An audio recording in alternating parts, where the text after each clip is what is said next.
Que os integralistas de todo o Brasil não envelheçam. Essa é uma palavra de ordem do chefe nacional Plínio Salgado, no seu livro Palavra Nova dos Tempos Novos, precisamente logo na introdução no seu texto Mocidade Eterna. Mas vejam que ordem pujante, não? Os integralistas são proibidos de envelhecer. É possível ao homem não envelhecer? Bom, essa é uma pergunta interessantíssima. Eu digo mais, não só é possível, como o homem não deve envelhecer de forma alguma. Ele deve manter jovem a sua alma, o seu espírito, o que significa o mesmo que manter-se perseverante. Mas antes de estudarmos um pouco mais a respeito disso, eu peço que você, que não é inscrito aqui no canal, deixe aqui a sua inscrição, faça a sua inscrição, ative o sino das notificações para receber as atualizações aí do nosso canal e também deixe o seu comentário, o que é que você acha dessa ordem do chefe nacional Plínio Salgado. É possível ao homem envelhecer ou não? O chefe nacional, o que ele quer dizer por envelhecer? Muito bem, ao longo dos anos nós costumamos assimilar uma postura de, vamos dizer assim, uma postura frouxa, uma postura elástica. Isto é, nós paramos de bater permanentemente nos tópicos que nós temos como corretos e começamos a assimilar o mundo sob o disfarce de as coisas como elas são. Então nós vamos nos tornando frouxos, vamos caminhando junto com a corrente. Nós tendemos a mascarar pela palavra prudência o que na verdade é unicamente covardia. Né?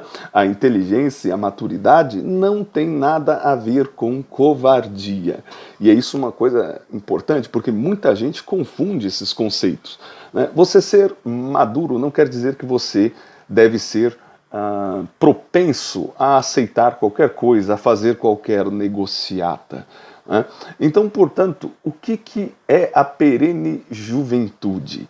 É você manter o espírito perseverante, o espírito que acredita, o espírito que se eleva, que busca objetivos, que afirma. É o que busca sínteses, não só análises, que não se perde nos labirintos das análises. Né? Quantas pessoas vocês não conhecem que têm conhecimento sobre tudo, estudam muito, sabem a respeito de várias coisas, mas simplesmente isso não serve de nada. Elas não são construtoras da nacionalidade, não são construtoras do país, elas são simplesmente perdidas nesse labirinto de conhecimento que elas possuem. Né? Então vejam só que interessante.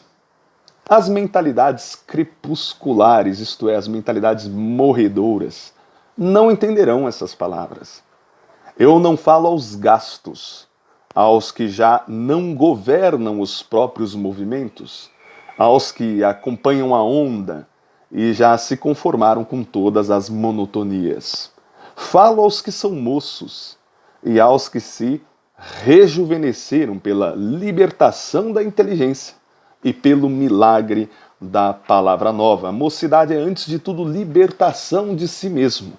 Olha que coisa interessante, porque a velhice espiritual é o acúmulo dos vícios, né, que vão nos deformando, nos enrugando. Né? Então, à medida que nós nos libertamos disso, é que nós encontramos o nosso verdadeiro eu. E por isso vem esse trecho que eu acho fantástico, em que o chefe diz o seguinte: mocidade é fixação de personalidade, isto é fixar a própria personalidade, é ser um eu. Não é você ficar acompanhando as modas e se perdendo, se dissolvendo na pluralidade dos acontecimentos, sendo um influenciável pelo último livro que se leu, ou pela última matéria, ou por aquele que conversou conosco por último. Né? Então diz o chefe, mocidade é fixação de personalidade através da perpétua transformação em que palpita a imutável essência. Isto é, nós temos uma essência imutável. O nosso corpo ele está em perpétua transformação, mas nós somos o mesmo. E nossa personalidade ela se assenta, ela se fixa nessa essência que permanece a mesma. Né? Mocidade é luta contra o minuto que acaba de passar. Mocidade é convivência com o dia de amanhã. Não guerreamos o passado no que ele tem de criação e de força, porque uma e outra não lhe pertencem, mas vibram na essência de todas as épocas. Mas guerreamos o que o passado tem de tirânico na pretensiosa perpetuidade de formas. Veja, nós não podemos alterar o passado, nós não conseguiríamos alterar o passado. Eu peço desculpas, começou a chover aqui, não sei se de repente atrapalha um pouco o vídeo, mas eu gosto muito do clima de chuva, então espero que vocês gostem também. Veja só, nós não guerreamos o passado, não há como alterar o que aconteceu no passado, mas nós guerreamos aquelas pretensas formas sólidas que se arrogam perpetuidade e que podem ser vencidas, que podem ser destruídas, que podem ser modificadas para o bem do ser humano, para o bem do verdadeiro progresso, do verdadeiro futuro. O que é este verdadeiro progresso? O verdadeiro progresso é aquele que faz uso da tradição para, a partir dela, edificar para mais longe. Não é aquele progresso que vê a tradição como inimiga, não é verdade? Vamos lá. Nós devemos ser principalmente os inimigos da saudade. Toda a saudade é uma renúncia às seduções do presente e um desprezo de incapazes pelas maravilhas que o futuro nos promete. Veja que interessante para aqueles que chamam os integralistas, por exemplo, de reacionários. Nós não somos reacionários, nós não vemos o passado com romantismo. Nós reconhecemos na tradição a força viva que o passado produziu, mas nós não temos nenhum apreço, nenhuma vontade, nenhuma tendência romântica de querer voltar para o passado como se o passado fosse possível. Nós queremos, por exemplo, que o Espírito de Cristo, o Espírito cristão, vivifique o futuro, vivifique o presente e vivifique o futuro. Não achamos que podemos voltar às formas da Idade Média e nem é o que queremos. Recordar é viver para trás a vida das sombras e dos espectros. Olha que coisa interessantíssima, palavra forte. A velhice é o fim de estrada, é um fim de estrada. O segredo da mocidade perene é o desdobramento infinito de uma estrada, porque sonhar é viver para frente. Os povos que já não sonham é porque envelheceram. Os guiadores de povos, os guiadores dos povos devem saber sonhar para que as nações não definhem na decrepitude.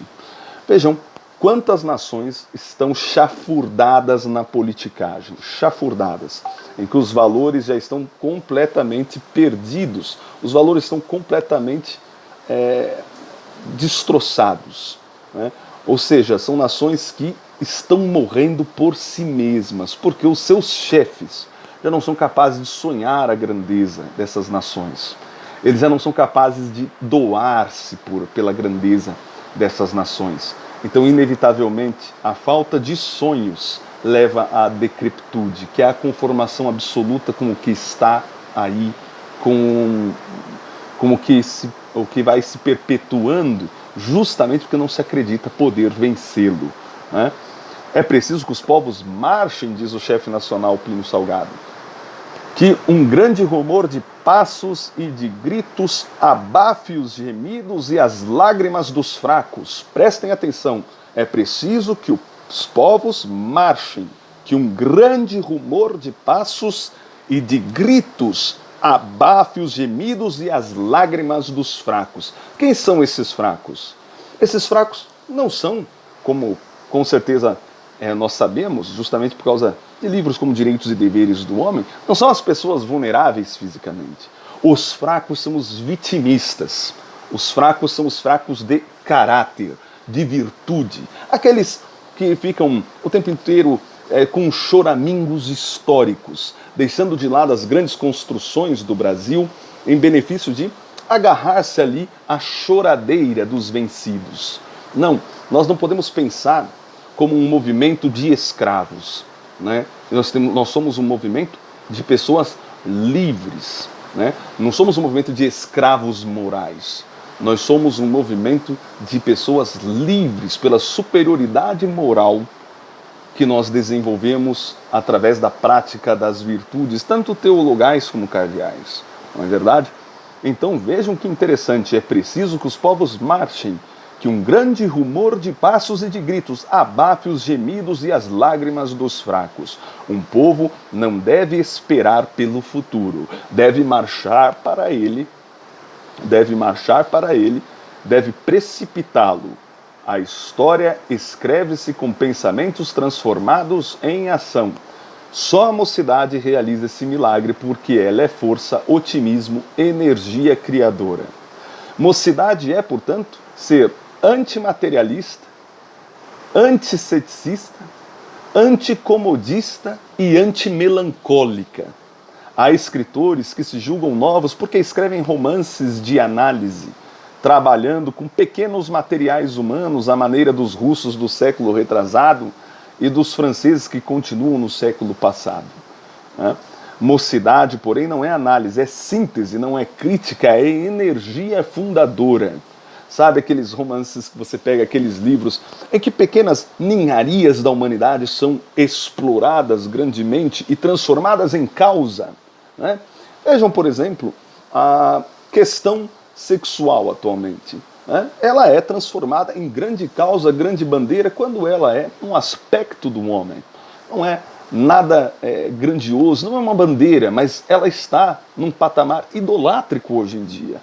Né? Então vejam, estas ninharias precisam ser colocadas no seu respectivo lugar para que haja equilíbrio. Há políticos que se julgam novos porque submetem um povo a experiências de laboratórios, subordinando tudo à economia, geopolítica, sociogenia, meros elementos subsidiários a serem usados pelos inauguradores de novos ritmos nacionais. Ou seja, todas essas coisas são importantes, sem sombra de dúvida, mas são elementos subsidiários, né, a serem usados, ou seja, a serem conhecidos, serem compreendidos e serem colocados a serviço de novos ritmos nacionais. Eles não são um objeto para onde a pátria deve se destinar. Eles são objetos com que a pátria constrói o seu destino. Estão entendendo? É muito diferente, ou seja, há muitas ideologias que fazem dessas características subsidiárias o próprio fim do homem, o próprio fim da sociedade. Não é assim que as coisas devem ser. Há temperamentos melancólicos, prestem atenção, há temperamentos melancólicos que ficam a suspirar poemas de decadência ou se entregam à fabricação de literatura de inadaptados à violência deste século, fazendo das dores dos vencidos, dos doentes, dos degenerados, dos oprimidos, o tema de suas revoltas amarelas de débeis, contra problemas humanos diante do qual se apavoram como mulheres diante de uma tempestade. Esses homens desvirilizados que ficam por aí recitando poemas fúnebres, ai, a morte, que será de mim? Esses choramingadores, esse espírito melancólico desses sujeitos que, ai, meu pai era bruto na minha infância, como eu sofro, ai, meu Deus. Vamos fazer um sarau de poesias para discutir sobre isso. Esse tipo de pensamento melancólico, ridículo e covarde, afeminado, assustado diante do mundo e incapaz de levar um bastião adiante, esse pensamento deve ser, como disse o chefe nacional, esmagado, abafado pelo rumor de passos de um movimento em marcha. Não é? Essa literatura do oprimido é uma covardia. Não é? No Brasil não há oprimidos. No Brasil nós temos pessoas que sofrem seus problemas. São também nossos problemas e não serão resolvidos com chororô, com mimimi e com autopiedade. Não é a autopiedade que vai construir a solução dos problemas daqueles que são desfavorecidos. Né? Isso não quer dizer que nós tenhamos o direito de sermos impiedosos para com quem sofre. Muito longe disso. Não há nenhuma fortaleza na impiedade. Né? Não há nenhuma... Aliás, a piedade, a misericórdia, a solidariedade são características pujantes do homem forte. Um homem que não tem essas características não deve ser considerado forte. O homem individual, o homem que se considera autossuficiente, é o homem mais fraco, embora não saiba disso. Ele pensa que é uma montanha, mas na verdade ele não passa de um pequeno monte. Um pequeno monte. Vamos lá. Ser moço não é apenas ter 20 anos ou pretender a atitude de 20 anos. Né? Ou seja, ser moço não é você agir como uma pessoa de 20 anos se você tem 30. Né?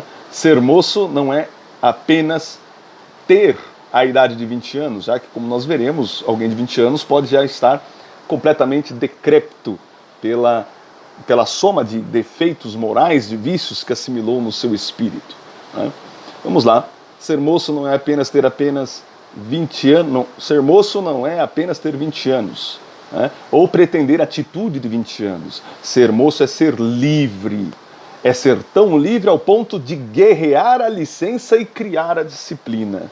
Ou seja, combater a libertinagem.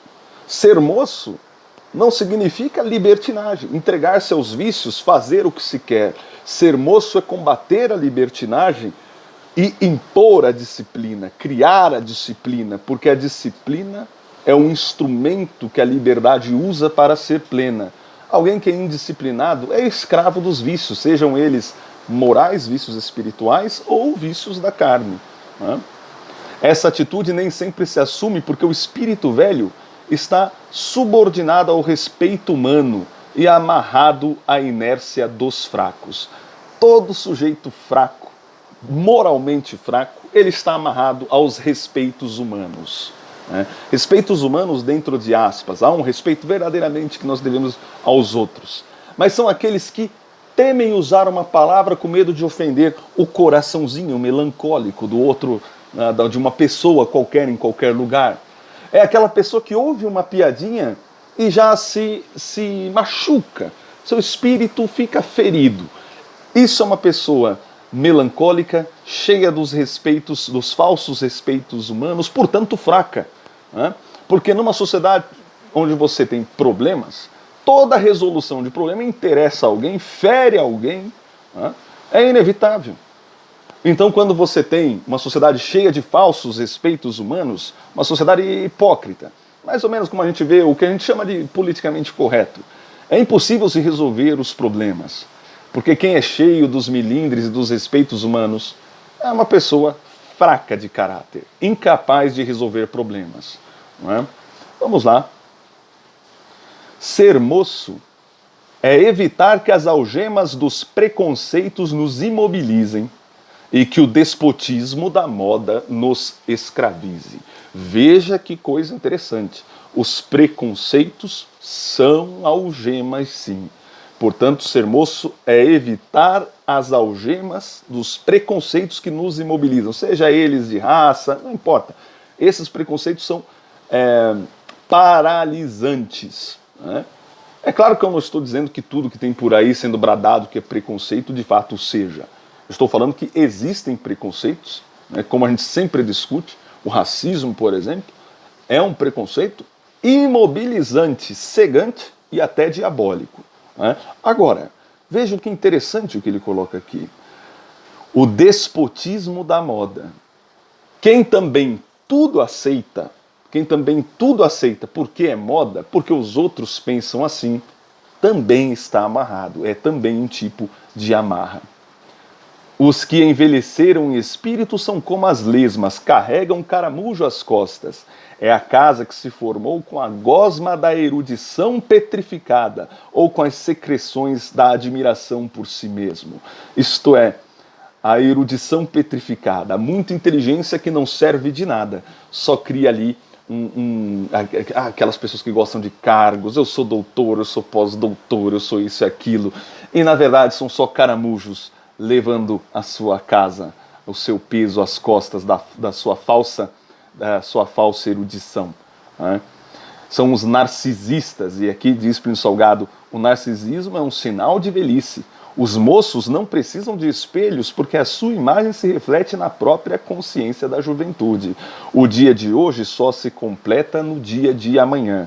Os que envelheceram o espírito, seja em que idade for, aos 20 anos, aos 90, miram-se na própria vaidade do que foram para verificar se aparece alguma ruga. Essa é a razão por que se reúnem em conciliábulos, em igrejinhas, para se apalparem medrosos e iludirem a realidade, exclamando uns aos outros, ainda somos viris. Na verdade, Existem muitos velhos que são moços e muitos moços que são velhos. Quantos vocês não conhecem que se reúnem? Eu vejo muito isso no espírito da igreja que eles colocam, dentro da comunidade, da paróquia, se reúnem aquelas pessoas que ficam fazendo seus conciliábulos, eles acham que são viris, é uma tentativa de autoafirmação dentro da sociedade, mas na verdade aquilo é uma tentativa frustrada de autoafirmação. Frustrada de autoafirmação, porque eles estão querendo enaltecer seus egos e não as virtudes que fazem você se tornar de fato. Né? Então eles estão envelhecendo, vivendo à sombra do passado, de uma falsa autoridade, de uma falsa comunidade que eles estão criando, como se essa comunidade tivesse de fato um objetivo real. Quantos não são os estudantes que vivem essa ilusão? Não é só dentro das igrejinhas e paróquias. No tempo do chefe poderia ser muito. Hoje ainda há, claro, dentro das igrejinhas e paróquias, aquelas panelinhas que se reúnem, os Zé Cruzadinhas, por exemplo, né, que nós chamamos, totalmente desvirilizados, mas que criam algumas premissas. Eu sou o homem da fé, o homem das virtudes. E não é, é um próprio hábito narcisista ali instaurado, não é? Uma falsa moral que eles desejam, faz com que eles se sintam melhores com a falta que eles representam daqueles valores que eles acreditam no mundo. Né? E vocês já nunca perceberam uma coisa assim? Né? Ou seja, é uma coisa muito comum. Né? É uma coisa muito comum você buscar criar uma virilidade sintética que não precise ser posta à prova, né? Que fique só no vocabulário, em algumas aspirações, em algumas imitações de comportamento viril. Isso é muito comum. Mas já é um sinal de decrepitude, não é? Um sinal de mediocridade, um sinal de velhice. Este movimento de renovação espiritual que propõe, isto é, o integralismo, conquanto aspire à harmonia e solidariedade humanas, é de energia, qualquer homem, de qualquer idade, tendo de entrar para ele, que se rejuvenesça primeiro. A Nicodemos, Cristo afirmou, é preciso nascer de novo para encontrar a salvação. E nós gritamos, é preciso iluminar-se da perpétua juventude para formar em nossas fileiras. Aos decrépitos de 20 anos, que se estiolam compondo versos fúnebres e lúgubres novelas, aconselhamos as escolas de jiu-jitsu e de luta romana. Isto é, para você, companheiro, que está aí se estiolando em versinhos, poemas depressivos, fica aí chorando as pitangas de como você não é amado, de como você não é querido. Olha a recomendação do chefe. Larga a mão de ser fresco, vai praticar uma luta, meu amigo. Aprende a apanhar e a bater, dá uma olhadinha, um pouquinho de sangue que vai fazer bem para você. Entendeu? Entra para um esporte. Larga a mão de ser esse moleque que fica recitando versos, que serei eu, não realizei meus sonhos. É o chefe falando, cara. É o chefe falando. Se tem uma coisa que eu não suporto, é poeminha. Eu reconheço que existe uma arte, que existe tudo isso, e que isso tem o seu valor. Mas não suporto o sujeito que abandona o dever real em benefício da ilusão, que é essa melancolia dessa arte da poesia, que é o exagero das pequenas dores. Isso é uma coisa absurda. Pare um pouco com isso e vá praticar uma luta, meu amigo. Você está precisando criar um pouco de virilidade. E esse é o chefe falando. Vocês sabem que o Hélio Gracie, uma das grandes personalidades do esporte, do jiu-jitsu, que trouxe o jiu-jitsu para cá, e foi um grande integralista. Hoje a família tem as suas ressalvas aí, diz que ele não foi integralista, que só participou porque tinha apoio ao esporte na ação integralista brasileira, o que não é verdade, porque nós temos registros da participação dele em diversas atividades que não eram de cunho esportista, né? Mas deixa, né? Para que forçar a família a admitir uma coisa dessas? Eles provavelmente pensam que o integralismo é uma dessas porcarias de nazismo, fascismo, então eles devem ter receio realmente de se mesclar com isso. Eles não cogitaram que talvez o avô não fosse esse retardado, tivesse entrado de fato no movimento pujante. Mas deixando isso de lado, sigamos. Aos pesados juristas, aos tardos magistrados, aos medalhões da política e da literatura, convidamos a tomar parte nos conflitos que a juventude impetuosa promove. ou a escutar as heresias e barbaridades com que achincalhamos em nossas tertúlias o velho direito, a velha literatura e as velhas constituições. Já estamos nos encaminhando para o fim aqui, 30 minutos é o suficiente de reflexão. Mas vejam, vocês que são adeptos malucos do direito, e existem esses, eu sei que existem. Uma vez saindo de uma aula na faculdade, eu me encontrei com uns colegas para tomar um café. Vou dar um exemplo, eu poderia citar vários exemplos, mas eu vou dar um só. E aí, conversa vai, conversa vem. Um sujeito disse, não, mas se tiver um golpe, como é que vai ser? O cara falou, mas não pode ter um golpe militar, porque se tiver um golpe militar, isso vai contra a Constituição, e a Constituição não é favorável a um golpe militar. Aí eu entendi a conversa, eu disse, tudo bem, fulano, eu entendi isso, mas o que ele quer saber é se tivesse um golpe militar, o que é que aconteceria? Ele não está perguntando o que é que diz a Constituição. Aí o cara falou, não, mas não pode ter um golpe militar, porque a Constituição diz... Não, você não entendeu. Eu não quero saber o que a Constituição diz, porque se você botar a Constituição na frente de um tanque, de um sujeito decidido, de um general maluco, não é um pedaço de papel que vai parar o tanque. E o sujeito ficou me olhando como se eu fosse doido, e ele falou assim, não, mas não tem como dar um golpe, a Constituição proíbe. Vejam a cabeça do sujeito.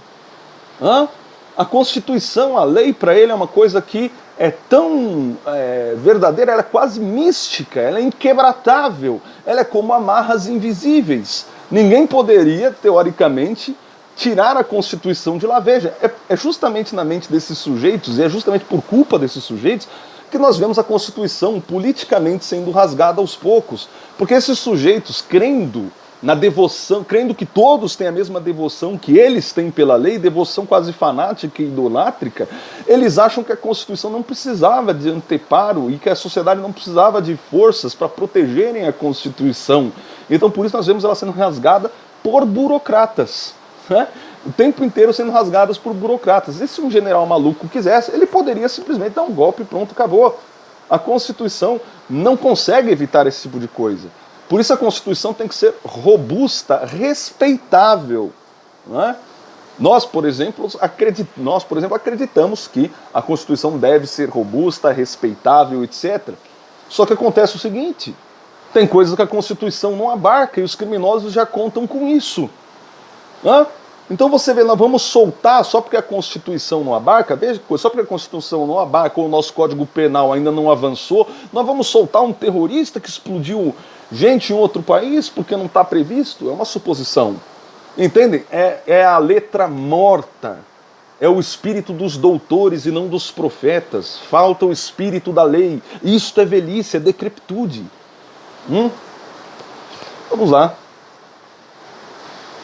Reneguemos a imparcialidade, porque renegados, vejam que interessante, renegamos a imparcialidade porque um moço nunca fica inativo. Essa história de eu sou imparcial, não, eu sou imparcial. Todo homem veja o que o chefe diz, todo homem imparcial é um medroso, todo liberal é imparcial. A liberal democracia é o regime da imparcialidade. Os moços não podem ser liberais porque não são imparciais e não têm medo. Medo é impotência. Impotência é senilidade. Aí você fala, não, mas eu vi um liberal raivoso lá fazendo isso e aquilo. Não, o liberal raivoso não é liberal. Ele usa o liberalismo porque é a ferramenta vocabular que ele vai usar ali para expressar sua raiva. Ele não sabe que aquilo que ele professa pela boca o impediria de ter essa ação. Porque o princípio do liberalismo impede a enérgica defesa do liberalismo. Então, ou seja, se o sujeito disse um liberal e é enérgico e faz afirmações, ele está indo contra o espírito da liberdade irrestrita, porque ele está impondo. Estão entendendo? Então ele está indo contra o que ele mesmo diz. É porque hoje tem uns sujeitos assim. Antigamente as pessoas eram mais coerentes.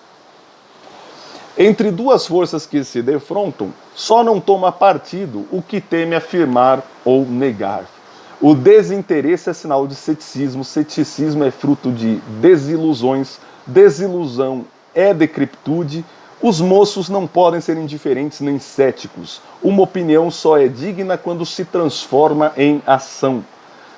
Ser contra ou a favor, inativamente, é confessar a própria debilidade. Aquelas pessoas que dizem, não, eu sou contra isso, mas o que eu posso fazer? Ah, eu sou a favor disso, mas o que eu posso fazer? Covarde, que confessa a própria debilidade. Não é um sujeito que não serve para nada. Então quando você ouve aquele cara que fala assim, a FIB não faz nada, esse cara é um covarde, é um decrépito, é um espírito envelhecido.